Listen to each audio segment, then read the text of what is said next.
Itu keren, kehidupan dalam rencana Tuhan. Sejak awal penciptaan dunia, Alkitab sesungguhnya telah menyatakan bahwa Allah Bapa, Allah Anak, dan Allah Roh Kudus telah bekerja sama secara harmonis. Dunia diciptakan dengan kasih dan manusia diciptakan dengan hebat dalam rupa dan gambar Allah.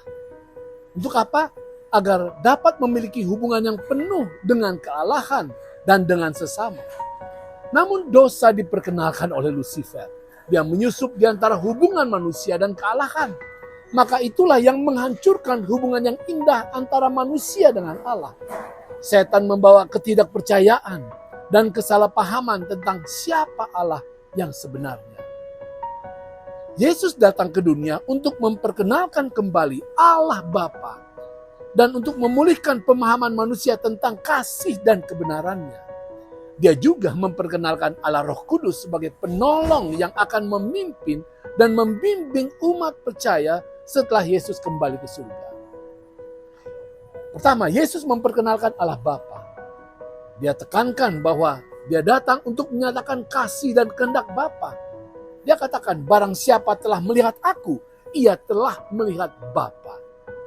Melalui pengajaran dan tindakannya, Yesus menggambarkan Allah Bapa sebagai pencipta, pemberi kehidupan.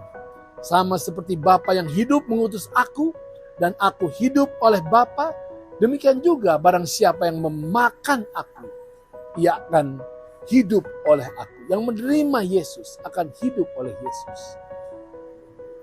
Yesus juga memperkenalkan Bapa sebagai sumber keselamatan. Karena begitu besar kasih Allah akan dunia ini sehingga ia telah mengaruniakan anaknya yang tunggal. Kemudian Bapa juga diperkenalkan sebagai hakim yang adil. Semua penghakiman telah diberikan kepada anak oleh Bapa. Ini menunjukkan kasih dan keadilan. Yesus juga memperkenalkan Allah Roh. Roh Kudus diperkenalkan sebagai penolong yang akan tinggal bersama umat percaya. Peran Roh Kudus meliputi mengajar dan mengingatkan. Yesus katakan, tetapi penghibur yaitu Roh Kudus yang akan diutus oleh Bapa dalam namaku, dialah yang akan mengajarkan segala sesuatu kepadamu.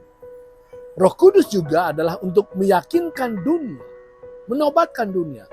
Roh Kudus telah bekerja untuk meyakinkan dunia tentang dosa, kebenaran, dan penghakiman. Roh Kudus juga datang untuk membawa kelahiran baru. Jika seorang tidak dilahirkan dari air dan roh, ia tidak dapat masuk ke dalam kerajaan Allah. Saudara, Yesus juga menyatakan kerinduan Allah agar persatuan sorga dengan umatnya di dunia ini terwujud kembali. Dalam doanya yang begitu mendalam di dalam Yohanes 17, Yesus mengungkapkan kerinduannya untuk kesatuan antara Allah dan umatnya terwujud kembali. Dia berdoa supaya mereka semua menjadi satu sama seperti Engkau ya Bapa di dalam aku dan aku di dalam Engkau, agar mereka juga di dalam kita. Saudara, kesatuan surga dengan diri Anda adalah sangat penting. Hidup di dunia yang penuh dengan ketakutan, kesusahan dan tantangan dan penderitaan yang begitu semakin besar, kita sangat bersyukur bahwa kita tidak pernah sendirian. Karena 3 tokoh kealahan sorga yang telah menciptakan dunia akan siap mendampingi kita untuk hidup dalam kemenangan atas setiap kesulitan. Khususnya untuk melawan kuasa kegelapan setan yang hendak merintangi kita. Dengan kesatuan kita dengan sorga, kita bahkan dapat menjadi alat Tuhan untuk membawa keselamatan bagi banyak orang yang belum mengenal Tuhan. Itu keren.